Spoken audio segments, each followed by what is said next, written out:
So it's been 2 months since I started working as a social media specialist for a local coffee shop. And every single week I'm learning something new or I'm reminded of something I've learned in the past. And like during the process, it just comes back to mind.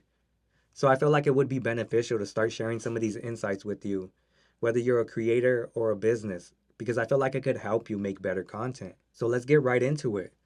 This past week, I was reminded that the idea itself isn't as important as how you present it. Basically, when it comes to social media, the idea isn't what's going to get you attention.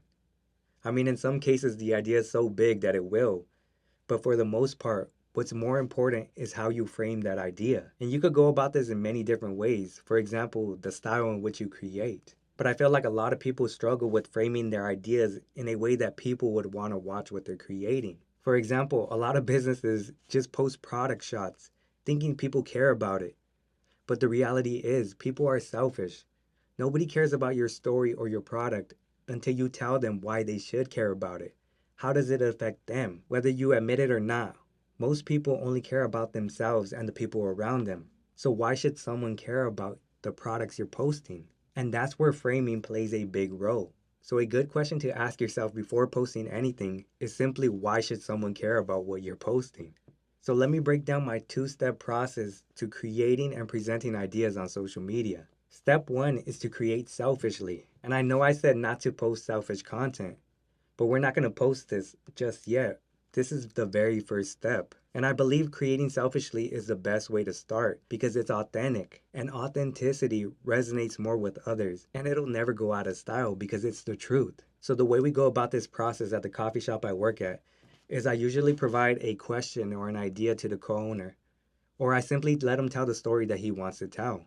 And after I let him do his thing, that's where I step in with filming and editing. My goal is to turn his selfish art into selfless content. So I have to put myself in the shoes of the consumer. What do I want to see? What do I care about? And a lot of times when it comes to getting people to make a purchase, it usually revolves around status and a sense of belonging. So let me show you a video we created that's done pretty well on TikTok, and I'm gonna break down why I think it works. I'll show you the a clip of the raw footage, and I'll show you what I've created. We get this question a lot, like, why did we start ground up?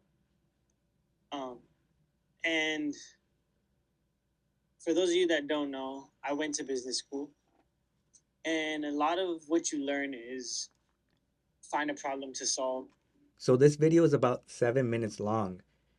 And originally the concept of the video was to talk about how this coffee shop was the first specialty coffee shop in this area, which is kind of selfish talking about how you were the first to do something. So it was my goal to step in here and cut out the things that people wouldn't care about and left in the things that they would. So I decided to reframe this video as the problem that they solved in this area. This gets people interested that live in this area. They're thinking about what problem was it, and that gets them engaged into watching the video. Let me show you the first couple seconds of this video that I edited. You had these two styles of coffee, right? You had a mom and pop shop where it was a nice space for community, but the coffee usually sucked. I'm keeping it real. It was low quality beans, not prepared well. Then you had like your Starbucks, which is like no community feel. You know, you're kind of just a number at the register. So the reason I believe that video worked was because I edited that video with him going straight into talking about the problem. And that resonated with a lot of people. They might have felt the same way. I reframed it from being the first coffee shop in this area because people might not care about you being first, but they will care about a problem that you fix for them. That's what putting out content is all about. Reframing things in a way that resonates with others.